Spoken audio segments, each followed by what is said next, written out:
ท่านวินนี่จะไปที่ศาลแสดงความเห็นใจจากพระ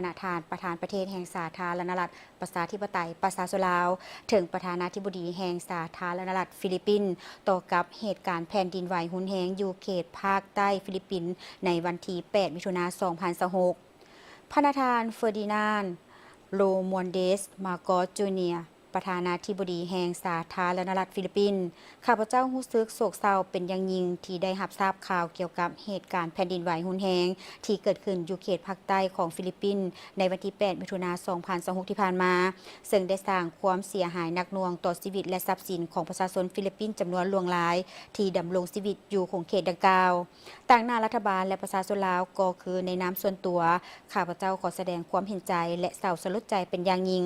มายังพระประธานและผ่านพระประธานไปยังรัฐบาลและประชาชนฟิลิปปินส์โดยเฉพาะครอบครัวผู้ประสบเคราะห์ร้ายและผู้ที่ได้รับผลกระทบจากภัยพิบัติครั้งนี้ข้าพเจ้าเชื่อมั่นว่าภายใต้การนำพาและความเอาใจใส่อย่างเต็มที่ของรัฐบาลและภาคส่วนเกี่ยวข้องประชาชนฟิลิปปินส์จะสามารถผ่านพาความยุ่งยากและฟื้นฟูเขตที่ได้รับผลกระทบจากภัยพิบัติครั้งนี้ให้กลับคืนสู่สภาพปกติโดยไวโดยความนับถืออย่างสูงทองหลุนศรีสุริต